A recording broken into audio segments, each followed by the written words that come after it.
Propel Fitness Water. With Gatorade electrolytes, zero sugar, and vitamins, Propel hydrates better than water to help you get the most out of your workout and get back to your best self.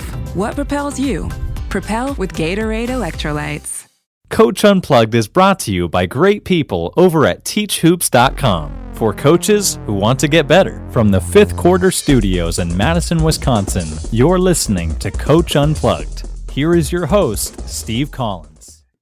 Hey everybody, happy Monday, episode 567. I know it's an exciting week in the Collins household right now because tournament time is coming up this weekend.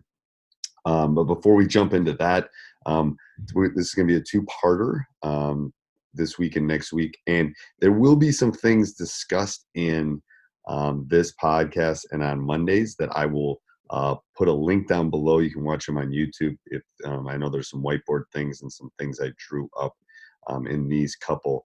It's a one-on-one call I have with teachhoops.com members. So want to make sure that you can see those things. That's one of the reasons I started teachhoops.com. One of the reasons you should join. You should come and become a better basketball coach, just like we expect our players to do.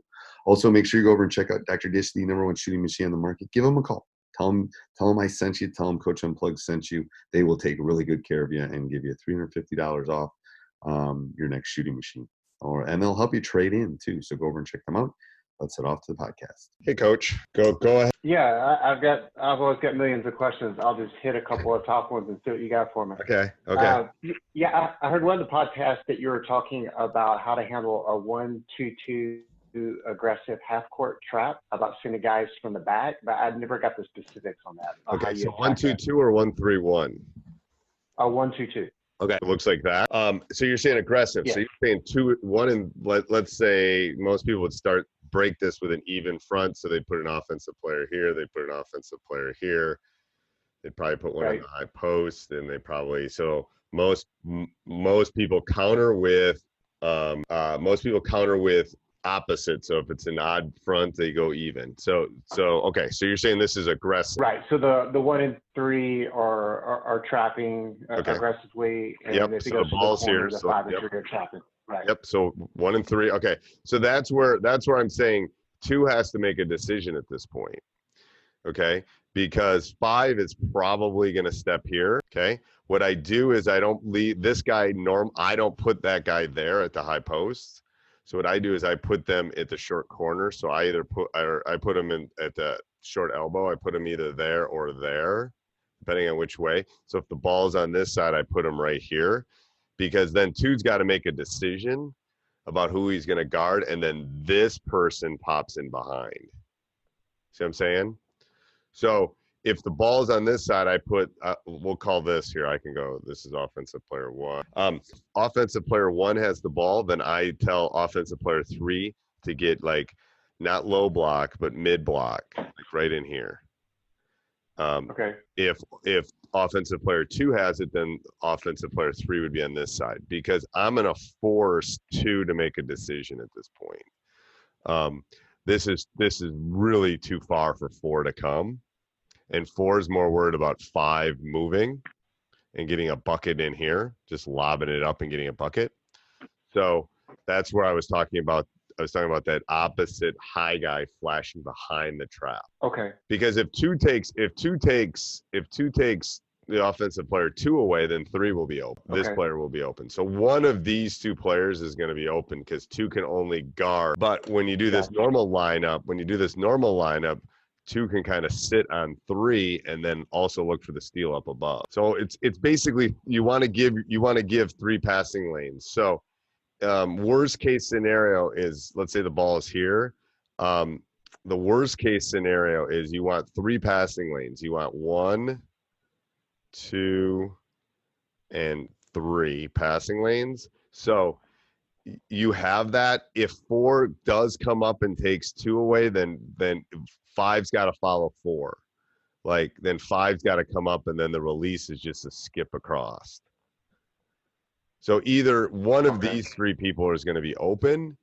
Either this guy at kind of the short elbow, this guy flashing behind the trap, right in here, because that's a long way for 2 to come, and 2's got to decide. 2 can't guard 3 and 2, And then if 4 decides, well, I'm going to start creeping up if the ball's over here, then that's fine. And then 5's going to come up and be the release. So 4's going to have to look, make a decision on which way it's going to go. Okay. Does that make sense? And I typically just put my point guard, my best player, right in the middle and try to get the ball to him to score. That's the one they're trying. That's kind of the one they're trying to steal. Right. Yeah. So you want somebody almost coming from behind it, because they're gonna go. They want to go for this steal and the high this steal up here, right? Because then they can go get a layup in the other direction. So 2 is going to be the aggressive one, but 2 is going to have to make a decision. If the ball's over here with 2, then 3, then this one tends to be the other opposite guard tends to be the aggressive one. Okay. And my guy in the middle is going to be on ball side, a little bit low about I don't know, I'd say about 1.5 feet below the elbow. So gotcha. Another one flashes behind, and then my other deep corner. Because think about it. So let's say the ball's here. Yeah. Let's say the ball's here. Who's going to guard this guy? Is 5 going to come up? If 5 comes up, that's great. You just pass it to 4. Right. And then that's a long way to go to trap again. If 5 takes 4 away, which they normally do, that's the easiest pass. That's the one they want. They want to make that pass in the cross pass. So usually that one's taken away. Well, then this person's just going to have to step up and find an open space for them to see you, and then you're off to the races. Because if 3 catches the ball like right here where I'm drawing that X, who's going to – I mean, it's either going to be 5's got to stop them, or, if 5 stops him, then 4's going to get an open shot. Right. And then your other guy, too, is flashing behind. And this is the key, that flash behind. Most people don't flash behind the trap. When you flash behind the trap, it's really hard to defend. Gotcha. No, that's super helpful, because I'm just putting my guy right in the middle. Yeah, and they just stand there. They just stand there. Right. Yeah, and then it's just too easy to defend. I always tell them 2 or 3 count, and then you got to get out of there. Okay. So these 3, they can interchange too. Does that make sense? Makes perfect sense. Okay, perfect. Am I good at ripping through a few other ones? Yeah, go right ahead. You're the only one that shows up today. Everyone. I'll keep ripping through it. Okay. So last year we had a team that would press on misses very aggressively, and they would double team my post. So on a defensive rebound, they would jump and trap my post and then try to guard the outlet to my point guard. Yep. So what's the philosophy behind handling that? Do that. My first philosophy is we do that. We'll do that on missed free throws. Oh, we'll do that on missed free throws, because you got 2 guys right here. And if one of them gets the rebound, we'll trap right away. So what has to happen? So they're going to get the rebound here. So they're going to get the rebound here or here, right? So normally they're going to get one of those 2 blocks. And then they're going to get trapped by 2 defenders, okay? So what they're doing is you're taking your point guard away. You don't want your point guard to catch it. You want your point guard to get the second pass. So you want someone else to flash and get the ball here, and then you want your point guard, let's say this is your point guard, you want your point guard then to flash from that person, because they're trying to make someone else bring the ball up, is my guess, right? Right. Hey, Coach, I hope you're enjoying the podcast. Make sure you subscribe and like. Those do mean a lot to us. The written reviews are really important. Two other things that you can do to help us out that doesn't cost you anything. First thing, you can go over and subscribe and like and join our YouTube channel, Teach Hoops. You get updates all the time on that. You can also, if you do any sort of shopping on Amazon, you can click our Amazon link down below, www.teachhoops.com/Amazon. Bookmark that. Anytime you do any shopping on Amazon, we get a small little commission, and it helps us with our hosting fees. And if you really, really, really want to help us out, you come over and join teachhoops.com for coaches who want to get better, become a better basketball coach. It's one of the reasons I got into this was to not only help my players, but to help other coaches. And like I said, we ask our players to work on their craft. Are you working on your craft? Let me help you become a better basketball coach. All right, back to the podcast. Because they don't want to get beat deep, right? They don't want to get beat this way. So they're going to let him catch Right. it in front, probably, if they do. Let's say let's say your point guard's over here. All right, I'm stuck. Well, what's he going to do? He's going to vab, and then he's going to cut like this. Well, they're going to stay on if you're going this way, they're going to stay on this side of them because they don't want to get beat deep and give a layup up. So it's just teaching your point guard to go away and then flash across. That's what we've done in the past, because you're right. This is a hard one, especially for the bigs. They just want to get rid of it, and that's fine. You're going to get rid of it, but you're going to get rid of it to somebody other than the point guard. And then these guys are told not to dribble. These guys are told to hold and look. So so what would be the lineup then? Just telling the people, should I have my point guard on one side, my two on the other side? Yep. And the two should go opposite. The two should go the side of the double, and the point should go opposite that. And then as soon as this one gets it, then he's cutting. Yep. Make it really where would I tell the other two players? Where should I tell them to be going? Well, I would send my big deep, because I would send both of. I'd send the big deep, and then you probably have your 3 guard here at half court. I'd say you go to half court and get in the center circle or the sideline. Get out of the way, because you don't want them around at that point. But the problem is they've got 2 guys here, so they only have 3 defenders left. Right. You know what I mean? So someone's going to be open. It's just a matter of who. And then I would tell my big, I'd rather have them eat the ball than turn it over at that point. Literally, like, I'd rather have your football eat it than make the bad pass, because this is a horrible pass if it's turned over, because it's a layup kind of thing. So that's where I work on. I work on breaking windows. Above the shoulders. Kind of breaking. Pass fake logo high. You can always pass over the ears or pass over the top of the head. It's virtually impossible for somebody to get their hands up. So I would work in the small parts. I would work with the bigs.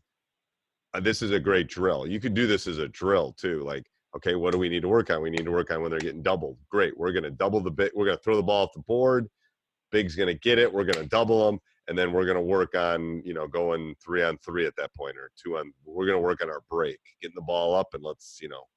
So I would incorporate a couple things. You could work on your trap. You could work on like big getting doubled, because you want them to get that feeling so they don't freak out. This is used often, at least at our level, at the high school level, is used to kind of get them to panic. Like, we're not used to getting doubled right away when we get a rebound.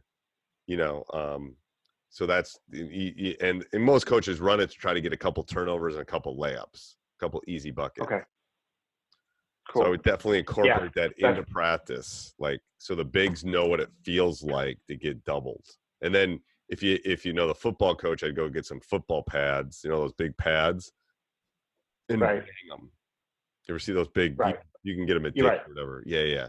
So I'd have those 2 guys, so they're not fouling them all over. I'd have them banging them, just so he gets used to that feeling. So you can't exactly do it, but you can get close to it. Okay, cool. That's great. Okay. The next question I had is, when calling a timeout, especially towards in the game, but I guess any time, how many, so I always try to give a zone, if I'm running a quick hitter, a zone quick hitter, and a man quick hitter. But also, if the other team decides to jump to a trap or something like that, do I also need to remind them of what our kind of press break or release style is? Do you understand what I'm saying? Like, how much information do you give people when you're at a timeout? Okay, because it's probably a big. Okay, so I try to find something that works against man and zone. That's the first thing. You can't get something that's going to work against everything. You just want to put kids in the right position so that they can create some space and openings. That's the first thing. You really, especially in a big game, if you haven't done it before, it's going to be hard for them to do it. So I would make sure you practice it. Have that 1 or 2 plays, and once or twice, because if you can remind them, hey, we're running Phoenix. We got this. Here's what we're going to do. Here's all our looks. If they're in zone, we're going to get this look. If they're in man, we're going to get this look. Here we go, break. I wouldn't worry about them. If they trap, what you do is in practice before that point, if they trap, that's an attack mode. because we have an advantage at that point. If they're trapping, they're probably down. It's probably not tied or up if they're trapping us. So if they're trapping us, they're probably down. We need to make them pay at that point. We want to either take time off the clock or we want to attack the rim. So keep it simple in those timeouts, super simple, because they're not going to hear you. And if whatever's important, say it at the beginning and say it at the end. Because I've had more than one kid say, Coach, man, I didn't hear anything. It's because they're all jacked. It's like, okay, here we go.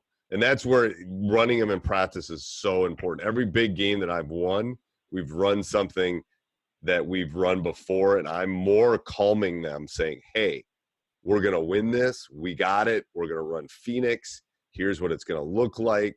Now, from a standpoint of coaching, you should practice this in practice, putting a minute on the clock or on your phone. And then I have clear transparencies of plays that I can just put on my whiteboard that I just clip on, and then I'll put my little magnets on them, because I'm not good enough, even after 30 years of drawing that stuff up really fast.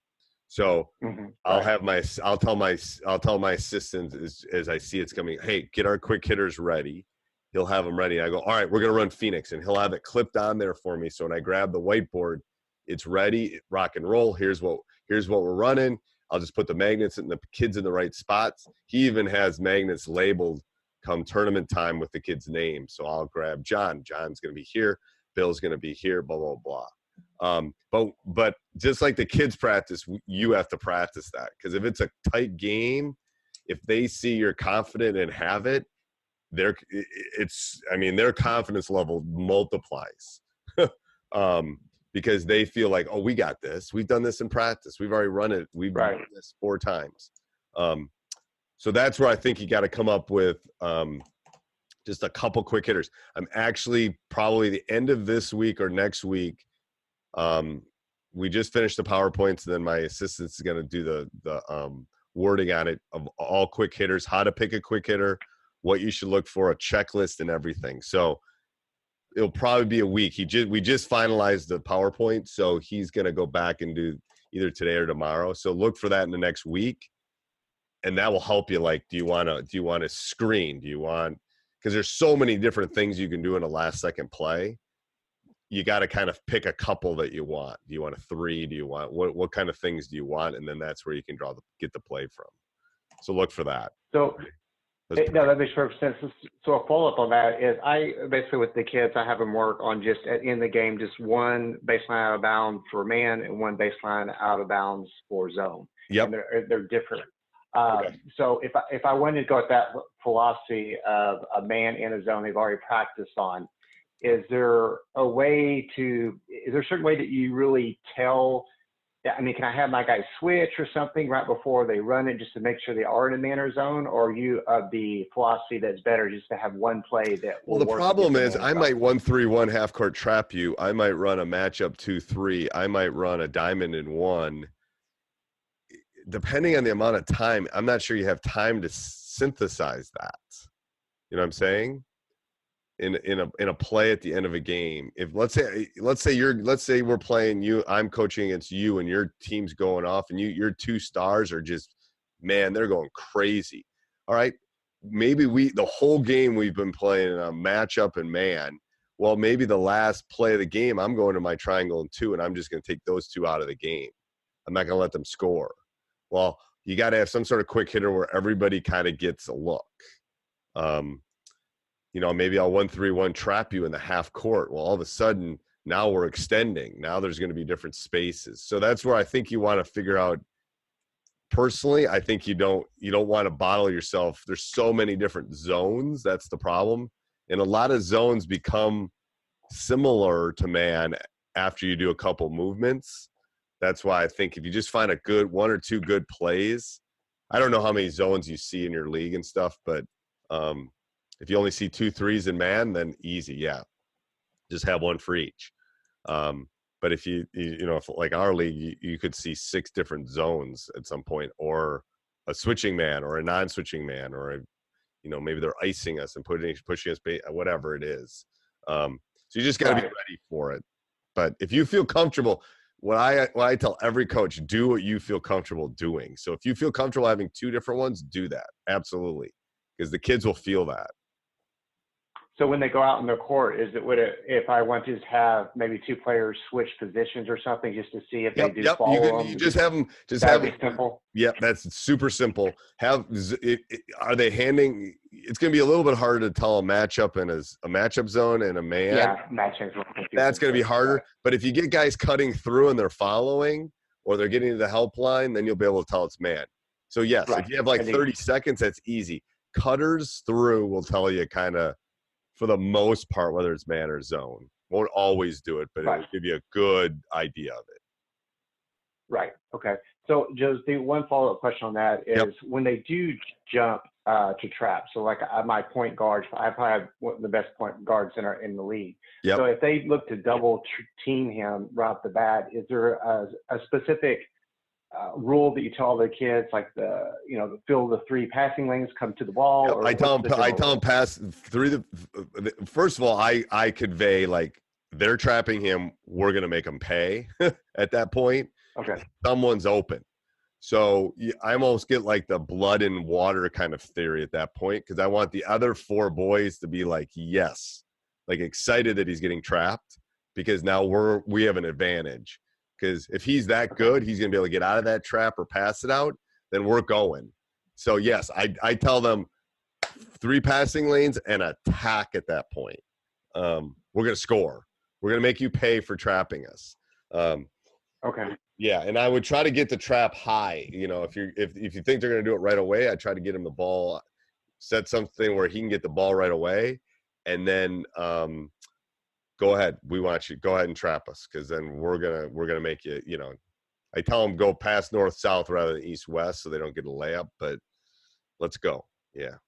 So do you send like the three guys come all the way to the ball in the 3 passing lanes and put someone under the goal, spread them out? Hey, Coach. I hope you enjoyed that. Make sure you subscribe and leave a written review. We would love those. Also, I would ask that you go down. Think about joining teachhoops.com. I know you've been thinking about it. It's like, oh, should I do it? It's a lot of money. It's like, trust me, it will pay for itself. I would not, I have partners I have to pay, but it is worth every penny. So go over and check it out. And then if you're going to do any shopping, click that Amazon link down below.